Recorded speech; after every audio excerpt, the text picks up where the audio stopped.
माँ बिन माय का वही बरामदा है और बरामदे में बिछा हुआ तख्त भी वही है जो आज से कई साल पहले भी हुआ करता था।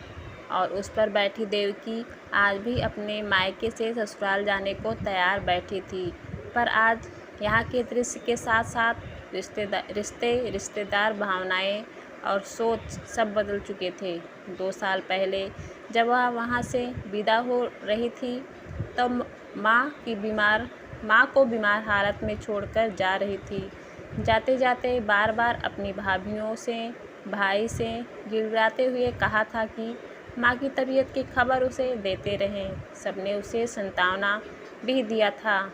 बाबूजी से भी यही कहकर गई थी वह, पर तबीयत की खबर देना तो दूर, माँ इस दुनिया को ही छोड़कर गई और किसी ने उसे बताने की ज़रूरत नहीं समझी। वह जब भी मायके आती तो माँ उसे इसी बरामदे में या बाहर चौकी में बैठी मिलती। चूँकि उसके आने का समय सुबह का ही होता था और अक्सर वह सर्दियों में ही आती थी, तो माँ कभी अलाव के पास बाबूजी के साथ बैठी हाथ सेकती मिलती, तो कभी चाय पीती या कुछ और काम करती हुई। वह जैसे ही बड़े से गेट पर आकर खड़ी होती तो माँ बाबूजी उसे स्तब्ध होकर ऐसे एक टक्की लगाए देखते रहते जैसे उन्हें अपनी आंखों पर विश्वास ही नहीं हो रहा हो। उन्हें लगता कि अगर वो पलकें झपकाएंगे तो वह गायब हो जाएगी। जब उन्हें उसके आने का पूरी तरह विश्वास हो जाता तो माँ अपने घुटनों के दर्द को भूलकर वहाँ से उठकर तेज़ी से चलकर आने की कोशिश करती। उन्हें ज़्यादा ना चलना पड़े इसलिए वह भी जल्दी जल्दी चलकर माँ के पास पहुँच जाती और उसके गले लग जाती। माँ की बाहों में सिमटकर वह फिर छोटी सी बच्ची बन जाती। मन करता कि अब वह कभी उनसे अलग ना हो। फिर माँ उसका बैग उठाने के लिए बढ़ती, पर मैं खुद रख लूँगी ना, तुम परेशान मत हो, कहकर वह बैग उठाकर लाकर बरामदे में उसी तख्त पर रख देती थी। माँ अलाव के पास उसके लिए बिड़वा बैठने के लिए रखती और किसी को भेजकर बहू को चाय नाश्ता लाने को कहलवा देती थी। वह जब तक वहाँ रहती माँ की दुनिया उसके और उसके बच्चे के आसपास घूमती। वह कभी उसे अकेला नहीं छोड़ती। उसके बच्चे ने कुछ खाया या नहीं, उन्हें कोई परेशानी तो नहीं, उनको कुछ नया खाने का मन तो नहीं, बस हमेशा हर तरह से इसी कोशिश में रहती कि शहर से आई उसकी बेटी और बच्चों को कोई परेशानी ना हो। यहाँ पर सभी हैंडपंप के ताज़े पानी से नहाते थे, पर देविका और उसके बच्चे को गर्म पानी करके नहलाने की आदत थी। इसलिए माँ ईंट को जोड़कर चूल्हा बनाती थी और उस पर उसके नहाने के लिए खुद गर्म पानी करती थी। जब वह वापस जाने की बात माँ को बोलती थी कि फला दिन को उसे जाना है, तो वह उसे उदास होकर पहले चुपचाप देखती, फिर कहती, क्या इतनी जल्दी जाना ज़रूरी है? कुछ दिन और नहीं रुक सकती? रिजर्वेशन है माँ, बच्चों की पढ़ाई का भी नुकसान होगा, कहकर वह नज़रें झुका लेती। उस समय उनकी आंखों की बेबस नमी उससे सहन नहीं होती थी। उनकी आंखों में ना जाने कैसी गहरी उदासी और शायद उसके लिए कुछ ना कर पाने की छटपटाहट होती थी, जो कि देवकी को भीतर तक हिला देती थी। एक बार माँ ने कहा था कि नाना के खेतों के बिकने के बाद उसे 1 लाख रुपए देंगी और बाबूजी भी यहाँ प्रॉपर्टी में भाइयों के बराबर हिस्सा तो नहीं दे पाएंगे, पर कुछ रुपए ज़रूर देंगे, उसका अधिकार नहीं मारेंगे। तब उसने माँ से यही कहा था कि उसे कुछ नहीं चाहिए, रिश्तों में प्यार बना रहे, बस यही उसके लिए ज़रूरी है। पर माँ ने कहा, जो जिसका है वो तो देना ही है। हम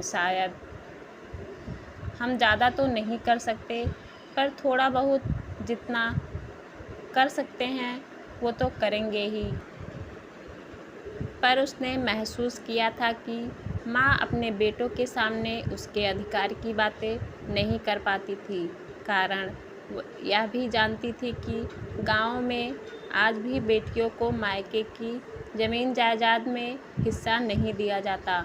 इसलिए माँ कहने में झिझकती थी और यही कारण था कि उसने भी कभी नहीं सोचा कि वह भाइयों में से हिस्सा ले। परंतु माँ तो बस ममता लुटाने पर आ जाए तो सागर की गहराई कम पड़ जाती है।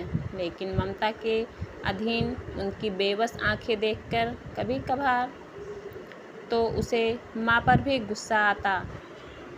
मन करता कि कह दे कि जब इतना चाहती हो मुझे तो बेटों के बराबर अधिकार देने में और उनके समक्ष बोलने में डरती क्यों हो। लेकिन अच्छा ही है कभी नहीं बोला।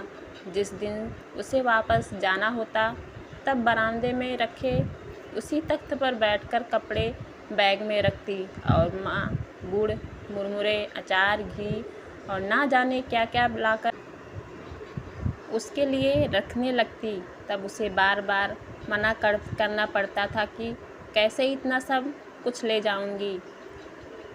उसका बस चलता तो वह गेहूँ, चावल, दाल भी बांध देती। उसी तख्त पर बैठी बहुओं के सामने मांग मंगवा कर रखती जाती। कभी कभी हाथ जहाँ के तहाँ रुक जाते और उसे एकटक देखने लगती, जैसे उसकी छवि को आंखों में बसा लेना चाहती हो। फिर बाबूजी के दिए पैसे तो उसे देती ही और अपने पास जोड़कर रखे 4-5 हज़ार रुपये उसे और देती। उस समय उन्हें देखकर ऐसा लगता जैसे वह अपनी बेटी को ना जाने क्या क्या और कितना देना चाहती है, पर फिर भी उन्हें कम लग रहा है। उसके बच्चों को गांव के कपड़े पसंद नहीं आएंगे, इसलिए उसके कपड़ों के पैसे अलग देती और आशीर्वाद के पैसे अलग देती थी। गांव में रहते हुए भी वह अपनी बेटी, दामाद और उसके बच्चों के लिए खुलकर खर्च करती थी। उसे लगता था कि शायद यही कारण होगा कि भाइयों ने माँ की बीमारी की खबर उसे नहीं दी कि कहीं माँ ने उसे वह सब देने की बात कर दी जो वो देना चाहती है, तो ऐसी स्थिति में वह मना नहीं कर पाएंगे। इसलिए उनको ना बताने में ही भलाई समझा। उसे किसी अन्य से उसकी बीमारी की खबर मिली और वह भागती चली आई थी। भाई से तो जब भी फ़ोन पर बात होती तो वह माँ ठीक है कहता और उनके आसपास ना होने का बहाना बनाकर बाद में बात करवाने का वादा करता। फ़ोन रख देता और फिर दोबारा फ़ोन ही नहीं करता था। माँ इस दुनिया को छोड़ गई, पर उसके भाई ने उसे बताने की आवश्यकता नहीं समझी। उनकी 13वीं के 2-3 दिन पहले ही उसे पटीदार के ही किसी अन्य सदस्य ने फ़ोन करके बताया, अन्यथा वह इस बात से अनजान ही रहती कि अब उसके सिर से ममता का साया हट चुका है। वह बहुत तड़पती थी। जितना माँ के जाने से रोई थी, उतना ही अपनी अपेक्षा के दर्द में बिलखी थी। ज़मीन जायदाद, धन दौलत तो उसे कभी चाहिए ही नहीं थे, पर उससे तो उसके बेटी होने का अधिकार भी छीन लिया गया था और वह कुछ ना कर सकी। उसने फैसला कर लिया था कि अब वह कभी नहीं आएगी यहाँ। आखिर अब उसका है ही क्या। माँ थी वो चली गई। फिर क्रोध थोड़ा शांत हुआ तो उसने खुद को समझाया कि बाबूजी हैं, उसे जाना चाहिए उनके पास। आखिर वो भी तो अकेले हो गए होंगे, पता नहीं उनकी कैसी हालत होगी। और उनसे पूछना भी तो है कि भाइयों ने नहीं बताया तो वो भी तो बता सकते थे। वह बाबूजी मिलने अकेली आई और उन्हें अकेले उसी तख्त पर लेटे पाया। उसे देखते ही बाबूजी रो पड़े और उन्हें फूट फूट कर रोते देख देविका खुद को भी रोक नहीं पाई, वह भी रो पड़ी थी। बाद में उन्होंने उसे बताया कि उसके भाइयों ने उनसे झूठ बोला था कि उन्होंने उसे माँ के मरने की खबर उन्हें दे दी है। उनको तो यही लगता था कि देविका सब कुछ जानने के बाद भी नहीं आई। उसने सभी को दोषी ठहराते हुए पहली बार कठोर शब्द में फटकारा था। पहली बार घर की बड़ी बेटी होने के अधिकार से डांटा था।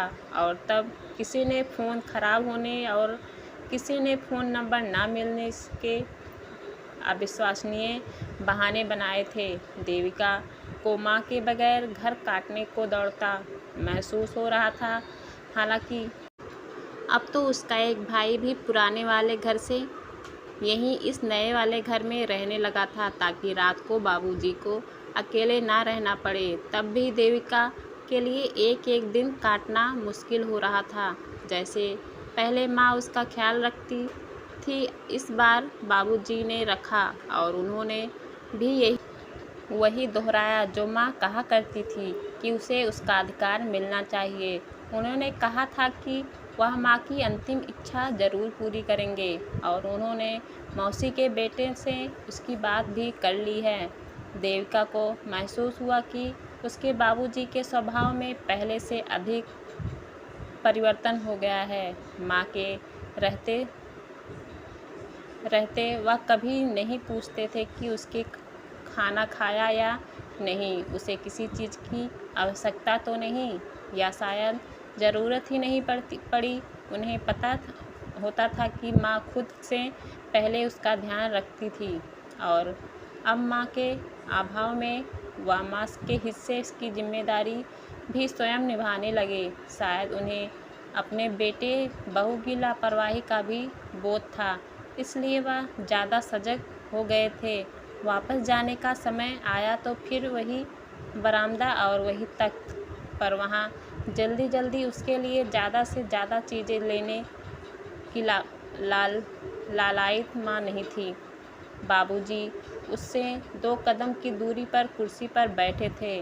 वह अपने कपड़े बैग में रख रही थी। पास ही दोनों भाभियाँ खड़ी थी, पर आज उसे भेंट में देने के लिए उसके पास चंद रुपए के अलावा कुछ ना था।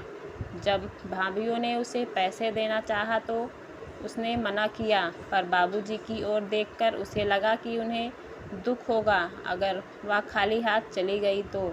इसलिए जब भाभी ने दोबारा आग्रह किया तो उसे चुपचाप रुपए पकड़ लिए। फिर बाबूजी ने भी अपनी जेब से रुपए निकालकर उसे दिया तो उसे माँ की वही आदत याद आ गई, जब वह उसके दिए गए पैसों में अपने पैसे भी मिलाकर दे देती थी। उसने भरी आंखों से बाबूजी के धुंधलाते चेहरे की ओर देखते हुए चुपचाप रुपए ले लिए और भाई के साथ गाड़ी की ओर बढ़ गई। बाबूजी भी बाहर तक उसे छोड़ने गए और अपना और बच्चों का ख्याल रखने की हिदायत के साथ उसे आते रहने को कहा, और भाई ने गाड़ी आगे बढ़ा दी। ज्यों-ज्यों गाड़ी पगडंडी की ओर आगे बढ़ रही थी, बाबूजी की आकृति और धुंधली होती जाती। माँ के अभाव में उसे आज घर का वह बड़ा सा गेट कितना सूना प्रतीत हो रहा था। माँ बिन मायका उनके मुँह से अनायास ही निकला, और पलकों के बांध को तोड़कर आंसुओं की बूंद गालों पर लुढ़क गई। अपने घर पहुंचकर उसने अपने सकुशल पहुंचने की खबर अपने बाबूजी को फ़ोन करके दे दिया था। उसके बाद वह इंतज़ार कर रही थी कि शायद कभी भाई का फ़ोन आए या भाभी का फ़ोन करके उसकी सकुशल पहुंचने का पूछेंगे, पर ऐसा अवसर कभी नहीं आया। उसने भी सोच लिया कि वह अब कभी फ़ोन नहीं करेगी, पर दूसरे ही पल बाबूजी का मुरझाया चेहरा ध्यान आ गया और उसने सोचा कि आखिर उसमें उनकी क्या गलती हो सकती है। उन्हें तो शायद नंबर भी नहीं पता होगा, और ऐसा ख्याल आते ही उसने अपने बाबूजी के मोबाइल पर ही फ़ोन किया और फिर काफ़ी देर तक उनसे बात की। उनका फ़ोन आने से बाबूजी को बहुत खुशी हुई, जैसे पहले माँ होती थी। अब तो वह फ़ोन पर ही उसके घर परिवार और फसल की बातें भी कर लेते थे, जबकि पहले वह उसके बारे में माँ से ही पूछा करते थे। उससे तो बस हाल चाल पूछकर फ़ोन रख देते।